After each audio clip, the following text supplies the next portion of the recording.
everyone. It's a pleasure to be here today. My name is Bryan. I hope you're doing well on this fine Friday afternoon. First of all, I want to thank you for inviting me and my wife here, Audra, to this amazing event. Special thanks to Lynette and Linda for putting this together. You guys are amazing. It was great to meet you today. The AD community needs more people like you, so if you guys ever want to come work in our lab, please let me know. But I am a research associate at UNC-Chapel Hill in the lab of Dr. Todd Cohen, where we study both Alzheimer's disease and ALS, or Lou Gehrig's disease. We truly appreciate the donations Guardian Angel has provided for our research, and today we are very eager to show you up front some of the exciting early outcomes of these donations. AD has significantly more hope today than it did just a few years ago. And as AD researchers, we are in the business of hope. If we didn't have hope that we could make things better, trust me, we would not be doing this. So hopefully today I'll be able to impress upon you some of this hope, let you know that passionate, hopeful scientists are working every day towards finding ways to improve lives of patients and families, and maybe today you'll also learn a few things along the way. So I thought it would be fitting to start this Guardian Angel talk with some of my own Guardian Angels, my grandparents, Bryan Sr. and Nancy Bryan. These were two incredible people, and I miss them tremendously. My grandmother was incredibly witty, sharp as a tack. She always was holding a crossword puzzle in her hand, often giving some sarcastic side-eye to my grandpa through the top of her glasses. My grandfather, on the other hand, was maybe the single most generous and charismatic person in the world. He had this laugh that would just fill auditoriums, and he really made it his mission to help anyone and everyone that he possibly could. And together, they built a great life in Pittsburgh, Pennsylvania. They started a plumbing business there that still stands and operates today. A little fun family fact about the Bryan family is that my grandfather played high school football with Dan Rooney. Yes, that's multi-Super Bowl winning owner of the Pittsburgh Steelers, Dan Rooney, which is pretty cool. And they also had my dad, Bryan Jr., seen here, which obviously led to me also being here. Now, as many of you may have read to the right as I was talking, this is actually a note from my grandmother's obituary when she passed away in 2011. This was shortly after I graduated college. She was diagnosed with Alzheimer's disease and tragically passed away a little more than a year after her diagnosis. My grandfather, on the other hand, was actually diagnosed with Parkinson's when I was in high school. He was then later also diagnosed with Alzheimer's disease after my grandmother passed away, but he fought hard for many years until he finally passed away in 2020 during COVID.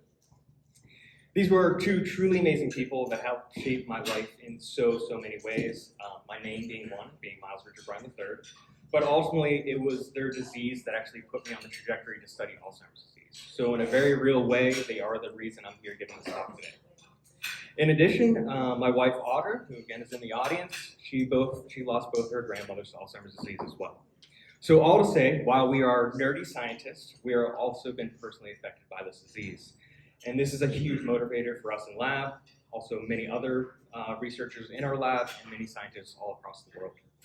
So as two people that have been personally affected by AD, we want to thank Guardian Angel for their incredible ongoing support for Alzheimer's disease research, not just to our lab, but many others in North Carolina. All right, so for this talk, I thought it might be nice to kind of begin a little bit slow by telling you a little bit about how I ended up studying Alzheimer's disease before we get into the nitty-gritty of the science and the research. So I was actually born and raised near Pittsburgh, Pennsylvania, but in high school I had this amazing idea that I was going to go out of state and study marine biology in North Carolina. And so I attended the beautifully beach-adjacent UNC Wilmington. And in my sophomore year, I started working with Dr. Amy Wilbur. You see her here, laser pointer going. You see her here smiling in front of a big basket of oysters. And that's what I did for 2 years. I researched oyster parasites in the Southeast. However, it turns out after 2 years of researching oysters that I didn't share Amy's enthusiasm for oysters. I'm having a little PTSD just looking at this behind me. But as I mentioned, during this time, my grandfather also had Parkinson's. My grandmother had gotten diagnosed with Alzheimer's disease. And so I had a change of heart. I gave him my dreams to become a marine biologist, gave him my dreams of riding dolphins at SeaWorld, and instead set my eyes on biomedical research. And so I landed in the lab, after I graduated, I landed in the lab of Dr. Nancy Andrews at Duke University. Here I also met Dr. Tomasa Barrientos de Renshaw, who really taught me all things biomedical research related. And in particular, Dr. Andrews studied iron, the element number 26, a heavy metal. But interestingly, and maybe more importantly, at the same time, I was working with another postdoc in the lab, Pavle Mata. And Pavle found that if you just tweak one small gene in one small region of the brain, you could cause Parkinson's. And no pun intended, but that blew my mind. If there was a way that you could turn on one gene and cause Parkinson's, there certainly has to be a way to turn off one gene and stop Parkinson's. So I was fascinated, and I decided to pursue my neuroscience for my PhD work, where I then moved to Vanderbilt University, Music City, Nashville, Tennessee, and joined the lab of Dr. Aaron Bowman for my PhD work. Coincidentally, this was not planned, but I studied manganese, which is element 25, so I literally moved one element down the periodic table. But here, Aaron studied Huntington's disease, which is a genetically inherited, terrible, terrible brain disease, similar to Parkinson's. And this was also the first time that I got to work with brain cells, or neurons in a dish, which is important coming up later.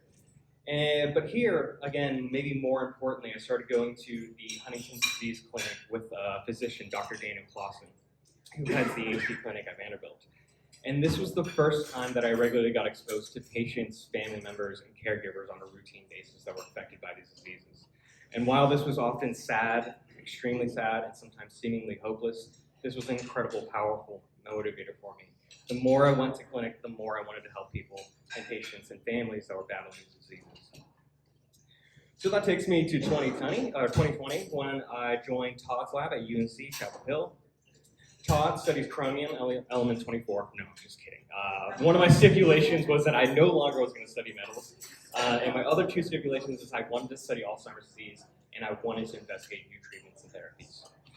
So if you want to talk about a guy that is an unrelenting optimist when it comes to curing these diseases, it is this guy, Dr. Todd Cohen, Cookie Monster. He sent me this 5 years ago, and I put it in every talk since then. It's his fault.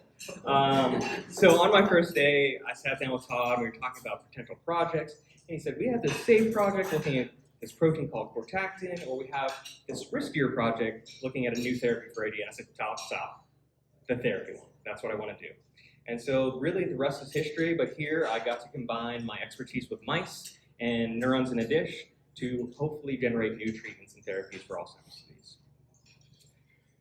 All right, so I eased you guys in here, and now it's time to get into the science. And we'll start with what happens to our brains during Alzheimer's disease. I think all of us here know that Alzheimer's disease is a disease of the brain, which causes decline in both memory and cognitive abilities in these patients. On the left, what you'll see, this is a normal aging brain, and on the right is what we would call a severe Alzheimer's disease brain. And what I hope you can already notice is that the Alzheimer's disease brain has greatly shrunken, giving way to these large holes and caverns within the brain.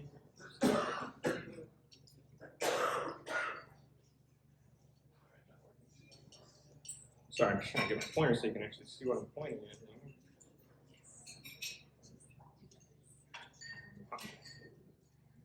Okay, it's not working, so I guess I'll just kind of point as I talk.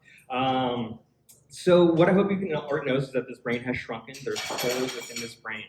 And if you were to zoom in on this brain, what you would find is there are actually two highly toxic clumps of protein, one of them being called amyloid beta plaques and the other called tau tangles. And what happens is that these toxic clumps actually kill brain cells and neurons over time. And it's really, typically, if you see here, our brain typically has around 86 billion neurons, but over the course of the disease, roughly 25 to 35% of these brain cells are lost. And it's really because of the loss of these brain cells in two particularly important regions. One being the cortex, which is kind of this outside region that I've outlined here, and the second is called the hippocampus, which is the memory center of the brain. It's kind of located right in the center there, kind of near where that giant hole is. And it's the loss of those neurons, specifically in those two brain regions, that then leads to AD. All right, so we know that plaques and tangles cause the loss of these brain cells in Alzheimer's disease. Which one do we actually target as a therapy? And this has sort of been an ongoing debate in the field, but when we examine the brains of AD patients, what we find is that amyloid beta plaques actually start relatively early. sometimes 30 plus years before we actually see memory issues in these patients. But when we look later on in life, what we find is what does coincide with these memory issues are these tau tangles. And so for us, this is kind of a smoking gun. If memory issues don't arise before tau tangles appear, then this suggests that tau is really the true villain in the story. And thus, our lab and many others are interested in studying and targeting tau as a potential treatment for AD. Now, I had mentioned in the beginning that for the really first time in a long time, maybe since AD was first discovered 120 years ago, we now have some hope for AD on the horizon. And the reason is that just recently, over the past 2 years, we have 2 new treatments known as antibody immunotherapies, which target amyloid beta, and these are FDA approved now, and these signify really the first disease-modifying therapies for Alzheimer's disease. So this is huge for patients and scientists all across the world, because for the first time we can actually change the course of AD pathology. Even if it's not necessarily a cure, it's moving the needle in the right direction. And I believe that we are really, really close to more breakthroughs. I think the advent of these immunotherapies is really just the tip of the iceberg. And so I think we're going to be seeing some really, really cool stuff in the following years. So interestingly, at the same time, our lab is testing a tau-targeting immunotherapy, so looking at these tau tangles. And we've shown some really promising stuff in mice so far, but I actually won't be talking about this project today. I'll be talking about something else, but I'm happy to talk about this after the meeting or after the talk if you guys are interested.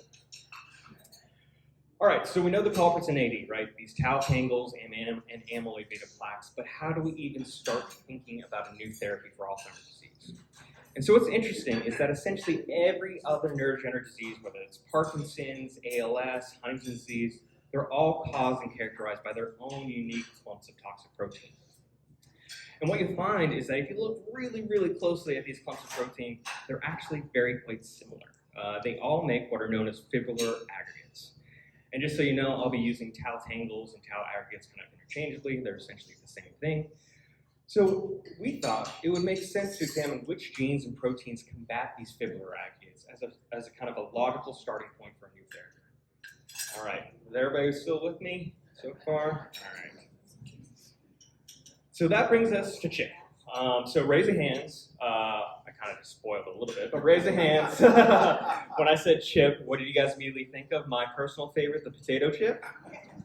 Or my daughter's personal favorite, the chocolate chip cookie? And if it's not clear, she loves chocolate chip cookies. It was her birthday on Wednesday. She's having extras this week. Okay, so and then last, who thought of C-terminus of HSC interacting protein? Anybody? No? Nobody? I actually have a hard time remembering this too, so for everybody's sanity, I'll just call it CHIP moving forward. But it's actually this vaguely triangular shaped web of noodles. And I want you guys to take some time, look at this, memorize this, because at the end of the talk there will be a quiz where I expect you to draw this by hand. But what makes CHIP truly interesting is actually that it's thought to combat almost every neurodegenerative disease. And the reason this is from PD to Huntington's to Alzheimer's disease, all these same diseases I just reviewed, CHIP is thought to play a role in breaking down these fibrillar aggregates, including tau tangles and amyloid beta plaques. All right, so how does CHIP actually break down these tangles? So it turns out it doesn't do it alone. This process takes multiple different partners, but you can kind of think of CHIP as conducting this orchestra. The first step of this is kind of like a bouncer at the bar. It sees these tau tangles and says, hey, you're not on the list. This moves these tau tangles down the pathway, where the second step is that these tau tangles are actually labeled with a defective product stamp, basically saying, these tau tangles are bad, we need to address and get rid of these immediately. And then following that, these tau tangles are then moved across the pathway where they meet the cell's protein shredder, where these aggregates can then be shredded and degraded, just like our dear toy Shrewd up here. Okay, so hopefully I convinced you that CHIP certainly has some interesting functions. If we could design drugs that somehow promoted CHIP's aggregate shredding functions, maybe we could prevent tau tangles. So where do we start? Essentially, CHIP is made up of these 3 different parts, and I kind of just labeled them A, B, and C. And so for this first step of this experiment, we basically just chopped up CHIP into its different parts, essentially creating 3 new versions of CHIP, which I named CHIP number 1, CHIP number 2, and CHIP number 3. And what we thought is that this would kind of clue us in on which part of CHIP is most important, something that we could actually design drugs around. And so step number 2 is we need to recreate Alzheimer's disease in a dish. And so how we do this is that our lab typically uses mouse neurons, and you can kind of see them beautifully labeled in red up here. And we, over the last couple of years, adopted this method where we can sort of add a magical cocktail to our brain cells, where in a way, over the course of 1 or 2 weeks, we can actually generate authentic tau tangles in these brain cells. And you can see these tau tangles here labeled brightly in green, denoted by these white arrows, and these look very, very similar to what we see in human AD. And so moving forward, what was the third step? So we had our protein of interest chip and all our different flavors of chip, and we had a way to recreate tau tangles in a dish. Step 3, let's just put these together. So basically we took all our different flavors of chip, we put them on top of our neurons that had these tau tangles, we grinded this all up and basically put it through what we call a molecular funnel, and out the other side comes these dark black bands, where basically more aggregates gives you a darker black band, less aggregates, less tangles gives you a dimmer band. And so we put these together, our tau tangles, all our flavors of chip, and we were very surprised to see that when we looked, chip number 3 was able to reduce basically tau tangles to 0. So if you compare this purple box where we didn't treat with anything versus this green box where we treated with chip number 3, we basically made these tau tangles essentially go away. And so I showed this to Todd, and he basically had this reaction. Really? Are you sure? And the reason this was is we were hopeful we would find something. We did not think that we would deplete all of the tau tangles out of this culture. So this was surprising for us. But Todd was like, you need to make sure. So we asked, okay, what are other ways to make sure this is happening? So we went back to our cells in a dish with the tau tangles, labeled these aggregates in green, which you can see up here, and then looked at them under a microscope. And sure enough, certainly, when we treated with chip number 3, all these tau tangles were gone. And so we've actually taken chip number 3 and renamed it chip NP, or chip neuroprotective, because of its powerful anti-tau activity. All right, so this was very unexpected, as I probably relayed to you guys. But given how incredibly well chip NP was working on our cells in a dish, we started to ask ourselves, can we use chip NP to protect our brains from dementia? And whether this is treating early and preventing Alzheimer's disease from occurring in the first place, or perhaps even treating late and being able to reverse some of that damage. And if so, how do we even start to do this? All right, everybody still with me out there? All right, seeing some nods, that's good. And so what we're going to do is actually use what is called an AAV gene therapy. So essentially in the 1980s, we found out that we could strip down a virus so that it no longer spreads from cell to cell. It can't replicate or multiply. It's no longer like a cold or flu virus. It's just basically a glorified biological envelope. And we can actually package healthy genes into this glorified FedEx package and get healthy genes into people or in even specific organs or even specific regions of the brain. And all that is needed usually is that one single injection administered IV. So we're not injecting this directly into people's brains. This is just given just like a normal shot would be. So similar to Newman here, we plan to just use this viral vector as a one-time courier or mailman, delivering the chip NP to the parts of the brain that need it. And you might be out there wondering, gene therapy using virus envelopes to transfer genes, is this safe? Are gene therapies even shown to work in human patients? And so behind me is a timeline of all the approved gene therapies since 2004. And I was actually struck that there are this many approved. But those labeled in red are actually AAV-based gene therapies, similar to what we're trying to do here. And those labeled in these red boxes are actually AAV gene therapies for neurological diseases. Now, in particular, I want to bring your attention to one, Zolgensma, which is a treatment for spinal muscular atrophy, or SMA. So this Zolgensma is basically as close to a cure for this disease as you possibly can get. Before the advent of this new treatment, basically 95% of children with this disease either were on breathing support or died by the age of 2. And now that we've given this treatment, 95% of these kids are still alive today, and some of them have regained the ability to sit and stand by themselves, which has never been seen before, ever. So just to emphasize, these gene therapies can really, really work. They can work safely, and they can change patients' and families' lives in a very, very meaningful way. So with this potent anti-tau activity of our new chip NP and this kind of recent advent of all this AAV gene therapy technology, we started thinking that maybe, just maybe, this could work for Alzheimer's disease. So there's kind of 3 questions for every anti-tau drug. The first question is, does it get into the brain? Which is actually a substantial obstacle. For most tissues and other organs, this is relatively easy, but for the brain, this is really, really difficult. So this is going to be our first hurdle to jump. Second is, does it reduce the amount of tau tangles in the brain, or does it help more brain cells survive? And then lastly, and just as important, is it safe? Even if a drug reduces all the tau tangles in the brain, if it's not safe, then it can't be a therapy. So as you may or may not know, when discoveries like ChIP-NP are made, we typically use mice as an intermediate model to examine the potential of different drugs and therapies. And luckily, I've been working on the same mouse model, the same Alzheimer's disease mouse model, since I got to Todd's lab. And so if you look at the hippocampus, which again is the memory center of the brain in these mice, what you'll see, hopefully you'll see, is that this brain is completely covered in these black dots, which are actually tau tangles. To the left and to the right, these tau tangles are labeled in green. You'll also note that amyloid beta plaques labeled in orange are also shown here as well. So this mouse model has both tau tangles and amyloid beta plaques. And you'll note that these two features look very similar to what you see in human AD. And fortunately, because of the guardian angel donations that we received, we have the funds necessary to carry out a small trial experiment for this, something we often call a pilot experiment, to try to get this into a small number of mice and see if it has any promise or potential as a therapy. So thank you, guardian angel. And I know this probably looks something like a form of abstract art, but what this is actually a very, very thin section of a mouse brain that we have labeled our therapy ChIP-NP in red. And when we look under a microscope, we basically just look under a microscope to see if this gets in the brain. Here we're zoomed in on two structures that you can kind of not see. I'm sorry, this is so washed out. But you see, we're zoomed in on two main structures, the cortex and the hippocampus. Again, those two brain regions that deteriorate in Alzheimer's disease. Now, if we zoom in onto the hippocampus, again, the memory center, hopefully this shows up a little better than the left side.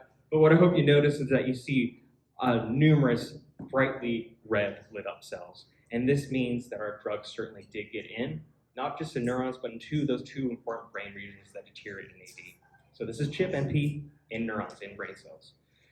All right, so does it get into the brain? Check. Now the next step is, does it reduce tau in the brain or help more brain cells survive? So now we're shifting a little bit, and it's a little bit easier to see, but we're taking a look at the tau now, which we have labeled it in green. And we're going to zoom in again on the hippocampus, that memory center. But what I hope you'll notice in this picture, and I've outlined it in red, so hopefully it's a little bit easier to see, is that there's this giant blank black space, basically seated right above the hippocampus. This is actually one of the holes in the brain that appears during Alzheimer's disease. You can see that hole in the brain actually depicted in the model to the top right. But when we looked at our ChIP-NP treated mice, what we found is that this hole was much, much smaller. And in fact, looked much more similar to what we would expect to see in a normal brain. So excitingly, seeing this space stay small in ChIP-NP treated mice is a clue that we're actually helping more brain cells survive and preventing this brain shrinkage that I talked about earlier. All right, so now here we're zoomed in on a very, very small part of the brain's memory center, the hippocampus. We're going to take a look at our non-treated mice, first our mice that are treated with ChIP-NP. And when we looked at our non-treated mouse, as expected, we saw many of these bright green tau tangles that you see up here, and they're actually denoted with these white arrows that I show. And to the right of these white arrows, what you'll see are numerous different green specks of toxic tau in this right section that I've outlined in white. And so then we looked at our ChIP-NP treated mice, and what we found was pretty surprising. Not only do we see far fewer of these brightly labeled green neurons, but they were very, very dim, meaning we had less tau tangles in the brain. And then when we look to the right at those kind of speckly kind of tau clumps, we saw there were far fewer of those as well. And so we looked at this and said, this looks incredible. Like, this looks like what you might see in a human brain between high dementia and low dementia. And certainly the color is different here, obviously. For mouse brain it's in green, and for human brain it's dark brown or black. But I hope you can appreciate the similarities here, where in high dementia we see a lot of these tau tangles, but also a background of kind of strings and dots of this tau pathology. But in the low dementia we see far fewer of these tau tangles and much less of a mess in the background. So this is very encouraging to see that we actually might be onto something that's not just working in cells in a dish, but looks like it's working in a full living animal. And so granted, this was just a pilot experiment with just a limited number of mice. We need to test many more mice to be sure, but this data is a proof, what we call a proof of principle. It shows that ChIP-NP can work. It can prevent tangles, and it can prevent brain loss, or brain cell loss in these mice. Now the last question, is it safe? So as I mentioned, toxicity is perhaps one of the most important facets of any new drug. If ChIP-NP harms or kills mice, this is an instant no-go for us. We don't want to harm or kill patients. That would obviously be the opposite of what we're trying to do here. So for AAV gene therapies, the most common side effect are actually kidney and liver damage. And the reason this is that these two organs need to basically filter out the excess drug. Just like if you were to take acetaminophen or ibuprofen, these two organs do the same thing. So we checked in our ChIP-NP mice essentially 3 months after treatment, and what we found was that they all fell within the normal range. So after 3 months of treatment, there seemingly was no liver and kidney toxicity in these mice, which was really good and encouraging to see. All right, so our gene therapy is safe in mice, check. Our new therapy gets into the brain, it can reduce tau tangles, it helps brain cells survive. And so this was all very incredibly encouraging to see, particularly in this small pilot study. It really worked better than we expected. But now that we have this kind of promising starting point that's kind of putting us on the path to a treatment, which hopefully I'll touch on in a second. But before I continue, is there any questions, comments? Everybody still with me? All right. So where do we go from here? How do we turn these findings from these different size green and red dots on a screen into something that's actually meaningful for patients? So like I said, any drug or treatment can work in cells in a dish. We can remove all the tau, save all the neurons, but if it doesn't move the needle on cognition and memory issues in patients, then really what good is it? And so let's get at the heart of the problem. How do we test if ChIP-NP actually prevents cognitive decline and actually can improve patients' lives? All right, so the gold standard to test mouse cognition and memory might seem a little strange, but it's been shown time and time again to reflect memory incredibly well in mice. It has actually helped shape lots of drugs and therapies over the years. And it's what's known as the Morris water maze. So essentially, these mice are tested once per day for 5 to 9 days in a pool filled with safe but murky white water. They start at the same point every day and then need to swim to a platform, which I denoted in this black arrow. You can see the mouse just reach right there. They need to reach this platform. And what we find is that in normal cognitively healthy mice, after repeated trials, these mice get faster and faster. They can find this platform more quickly. Now in our AD mice, as you might expect, they're slow learners when it comes to Morris water maze. Even after repeated days, it takes them a while to find this platform, as you can see down here. So we plan to carry out these same types of tasks, these same behavior assays, including Morris water maze in our mice after ChIP-NP treatment. And if, in fact, the AAV does prevent tau tangles, we hope that this will actually also prevent cognitive decline. And instead of seeing something on the left where these mice can't find this platform, we're hoping to see something on the right where these mice can quickly now find this platform after repeated trials. And this really turns our research into not just green and red dots on a screen, but into something that's potentially meaningful for AD patients. And excitingly, we are less than 2 months away from our first full trial on mice. And again, this is all thanks to the donations from Guardian Angel that got us here. So please be sure to stay tuned. All right, some people dream of fancy cars, big houses, private jets. Me personally, a 4-year-old, I'll go to bed on time. But us researchers in the AD field, we have a different dream. We want to be like Oprah Winfrey. We want to give these treatments out to every patient that needs it. And while this might seem a little silly, this really is the dream that we work for and towards every day. And it really was this pilot study, again, made possible by the support of Guardian Angel, that is a real step towards making that a reality. Because now, for the first time, we have evidence that this approach can work. We are careful scientists. We do not want to overpromise, but we're also optimists. And this is exactly what early breakthroughs look like. The kind that 5 years from now could be in clinical trials, that someday, one day, could be sitting on a pharmacy shelf, sitting right next to drugs like Leqembi, this new immunotherapy. We don't always know where the science will take us, but we follow the data and we keep going and we maintain hope together. So I just want to say that I'm just one of many people in the lab researching tau and Alzheimer's disease. There's 7 more up here, and this isn't even all of them. They have numerous exciting and unique projects from new therapies, including ChIP-NP 2.0. But also new therapies, CRISPR therapies, looking at the role of environmental toxins in dementia. And many of them, just like me, have their own personal reasons, family members that were affected by this disease, giving them the motivation for doing what they do. And some of those loved ones are shown here on the slide. And I also want to say that our lab is just 1/3 of the pie for which these donations went to. So again, I'm in the lab of Dr. Todd Cohen, who's kind of the tau tangle expert, but also these funds also went to Dr. Jonathan Schisler in pharmacology, who's our chip guru, and then also Dr. Nick Brown, who's an expert in these kind of defective product tags that get put on tau tangles. I certainly also want to thank our lab. We have an extremely collaborative lab, and we have amazing core facilities that do everything for our mice, from injections to just day-to-day care to behavior. Nothing would be possible without them. And then there is one special person that I need to thank from my lab who is actually here, my wife, Audra Bryan. She is the glue that holds me together, my forever teammate, and the wonderful mother of this budding neuroscientist that you see here, Addison Bryan. And though she's been more interested in chocolate chip cookies than neurons and brains lately, but that's fine. But none of this would be possible without her. She's been keeping me sane in and out of the lab for over 12 years now. So she really is my rock and always supporting me, just like she is today. All right, and finally, last but not least, I want to thank you all for listening, giving a nerdy researcher 30+ minutes of your time to ramble on about my science. I also want to thank the Guardian Angel for this wonderful opportunity to speak, but more importantly, the funds that you provided. No one finds a cure, everyone does. This is truly a team effort, and these donations, as you can see, these create scientific resources. The scientific resources lead to discoveries, discoveries lead to treatments, and treatments can lead to hope. And essentially, I showed you that these Guardian Angel funds have brought us from step 1 all the way through step 2, and now we're just months away from starting step 3. So this is very exciting. If you're ever interested or want to hear more, I encourage you to email me or Todd. Reach out, please. We love talking to you guys, getting away from talking to just scientists all day. So otherwise, I'll be sure to keep you posted. Thank you for your time, and I'm happy to take a few questions if you have.